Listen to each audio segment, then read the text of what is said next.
योग्य ज्ञान सिद्धर ओम श्री राज योग गुरु चरणम।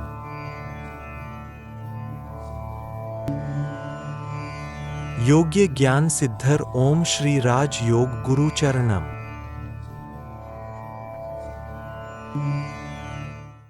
योग अभ्यास का उद्देश्य ये है कि लोग जाने अनजाने में या जानकर भी बहुत से लोग इसे कर रहे हैं। ऐसे लोग भी मौजूद हैं।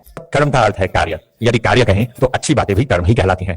कर्म दोष का अर्थ है बुरे कार्य करना। तो अनजाने में भी करते हैं। अनजाने में जीवन में ऐसा घटित होता है। और अगर इसे एक कदम और ऊंचे स्तर पर सोचे तो हमारी पूर्व जन्म जैसी कुछ बातों पर कुछ लोगों को विश्वास हो सकता है या विश्वास नहीं भी हो सकता है। इस तरह की कुछ बातें भी हमारे जीवन में अभी जो जीवन हम जी रहे हैं कई तरह से कई कठिनाइयों, कई बातों और कई बाधाओं को उत्पन्न कर रही है। अगर हम समग्र सांसारिक जीवन को देखें तो योग शक्ति के बाद, योग शक्ति प्राप्त करने के बाद जीवन हमारे लिए आसान हो जाएगा। योग शक्ति की ऊर्जा ही रही है।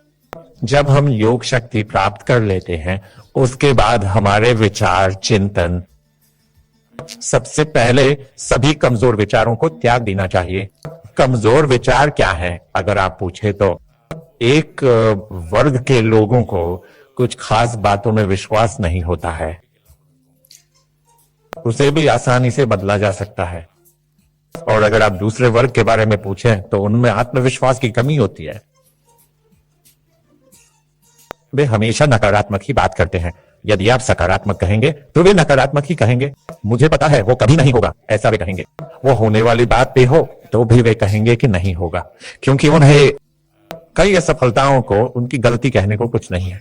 कई असफलताओं का सामना करने के कारण उन्हें एक के बाद एक समस्या का सामना करना पड़ता है। जैसे एक समस्या खत्म होने से पहले ही दूसरी आ जाना।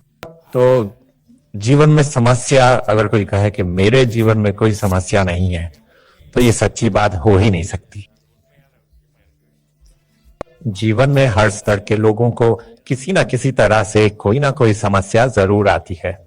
तो इस तरह की बातों में देखें तो योग शक्ति के माध्यम से हम उन सभी दुखों, समस्याओं, विरोधों और असफलताओं को आसानी से नष्ट करके अपने जीवन को सुखमय बनाने के लिए योग शक्ति हर तरह से आपके लिए सहायक होगी।